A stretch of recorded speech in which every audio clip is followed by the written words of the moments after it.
కేటీఆర్ గారు ఈ యొక్క ఫార్ములా ఈ రేస్ విషయంలో జరుగుతున్నటువంటి ఈడీ ఎంక్వైరీ కానీ రాష్ట్ర ప్రజలను ఈరోజు మనం చైతన్యపరచాల్సిన అవసరం ఉంది. మీరైనా మేమైనా, అటు మీరైనా బీఆర్ఎస్ పార్టీ నీళ్లు నిధులు నియామకాల నినాదంతో తెచ్చుకున్న తెలంగాణ మన ప్రజలు మనం నమ్మి మిమ్మల్ని 10 ఏళ్ళు ఇప్పుడు మమ్మల్ని కూడా అధికారంలోకి తీసుకొచ్చిర్రు.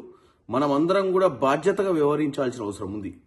అయితే ఈరోజు ఈ రేస్ విషయంలో ప్రజలకు కూడా కన్ఫ్యూజన్ ఉంది, అసలు ఏం జరిగిందని. నేను 2 నిమిషాలల్లో వాస్తవాలు తెలియజేద్దాం అనుకుంటున్నాను. రామారావు గారు, మీరు ఒక యువరాజుగా, మీ నాయన ఒక రాజుగా ఈ రాష్ట్రానికి ఎప్పటికీ మీరే పరిపాలిస్తారు అన్న ఒక ఆలోచనతోటి మీరు ఒక యువరాజుగానే వ్యవహరించారు. ఎందుకంటే ఈరోజు ప్రభుత్వం పోయిన తర్వాత వాస్తవాలన్నీ బయటకు వస్తుంటే మీరు డ్రామాలు చేయడానికి ప్రయత్నం చేస్తారు.